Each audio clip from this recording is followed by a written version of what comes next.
Okay, here we go for 10.2, modeling two-step equations. So today our student outcome is I can model problems with two-step equations, and also I can solve problems with two-step equations.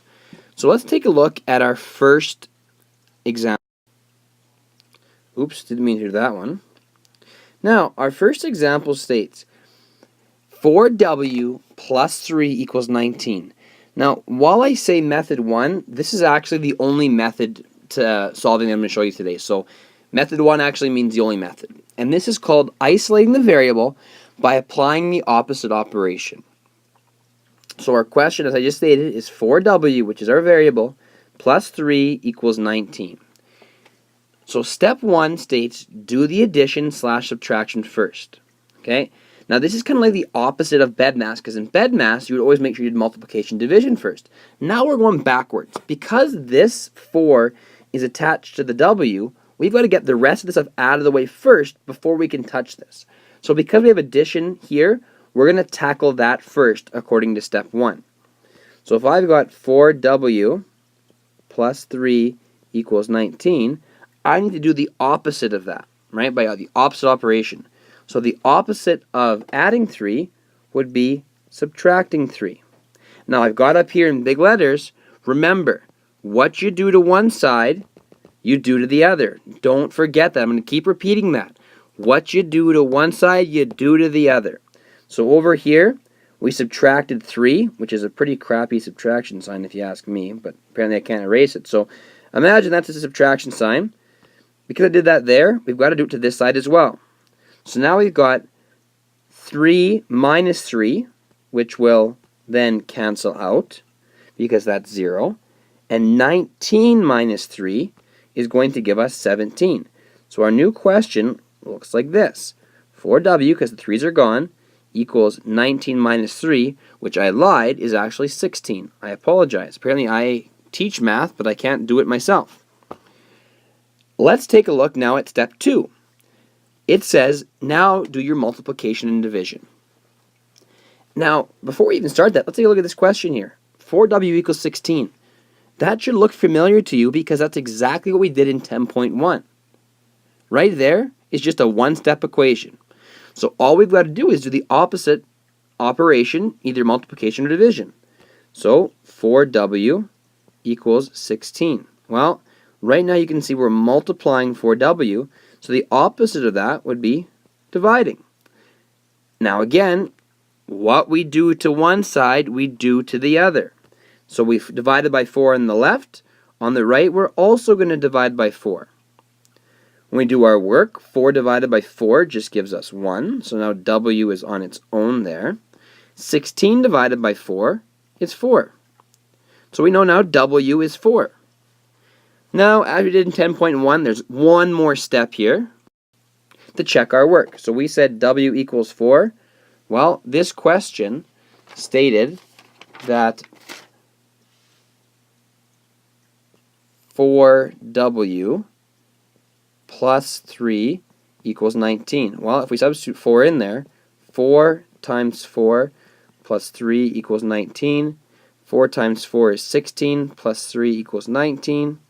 19 equals 19. And there you go. We've got our question solved. So let's take a look at your first example. Your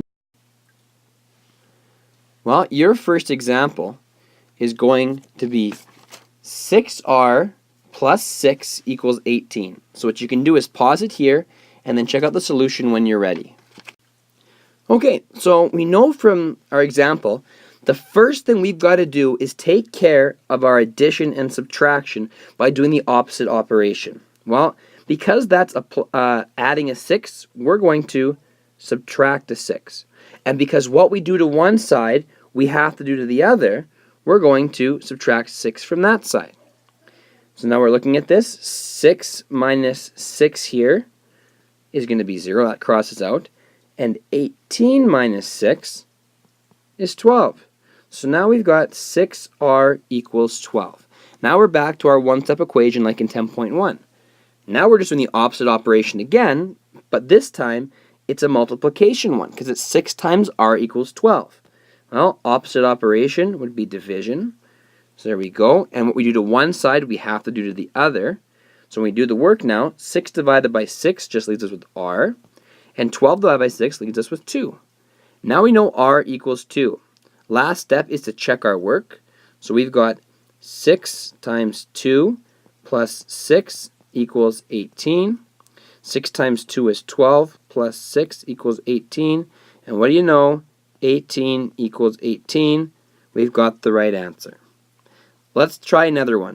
For this one, we've got 2x plus 5 gives us 11. So you can pause it here and hit play when you're ready to check out the solution.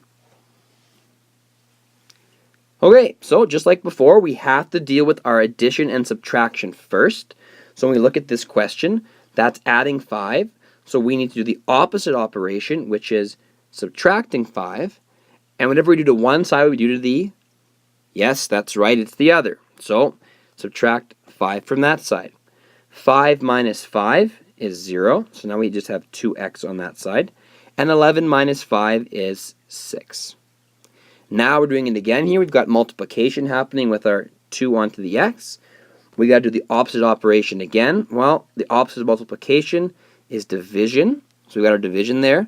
And what we do to one side, we do to the other. So dividing by 2 on that side of the equal sign. Now that we do the work, 2 divided by 2 just leaves us with x on its own. And 6 divided by 2 leaves us with 3. We've got x now equals 3. So all we have to do now is check our work. So 2 times 3 plus 5 equals 11. 2 times 3 is 6 plus 5 is 11. 11 equals 11. Yep, sure enough, we've got our answer. Now initially I was going to end it right here, but I'm feeling a real math mood right now, so we're going to do one more example. So for this extra example, your question is 4r minus 2 equals 14. So I'll give it a pause here and then hit play when you're ready to go. Alright, so as I've said a bunch in this lesson so far, the first thing we're going to tackle are our addition or subtraction questions. So here we've got minus 2. Well, we've got to do the opposite of that, which is adding 2. And what we do to one side, we have to do to the other. So we're going to add 2 on this side. When we go minus 2 plus 2, that crosses out and leaves us just with 4r. And when we do 14 plus 2, it leaves us with 16. Now you can see the trend again. Here you could do inspection or what we're doing right now. Either or would work. You could ask yourself, 4 times what would give me 16? Or just do the opposite operation like usual. So we've got 4 multiplying by r. When we divide 4 there, and what we do to one side, we've got to do to the other. So we divide 16 by 4. When we do the work, 4 divided by 4 leaves us with r. 16 divided by 4 leaves us with 4. So we could check our work now. 4 times 4 minus 2 equals 14. 4 times 4 is 16 minus 2 equals 14. Sure enough, 14 equals 14. And that's it. So just keep in mind for this lesson, you need to start with the opposite operation on your addition or subtraction. Once you finish that, you got to make sure you do what you do to one side, you do to the other. Don't forget that. And then go through your your multiplication and division, get your variable isolated, and you're all done. So that's it. So check out the assignment below, and we'll get going on 10.3 tomorrow.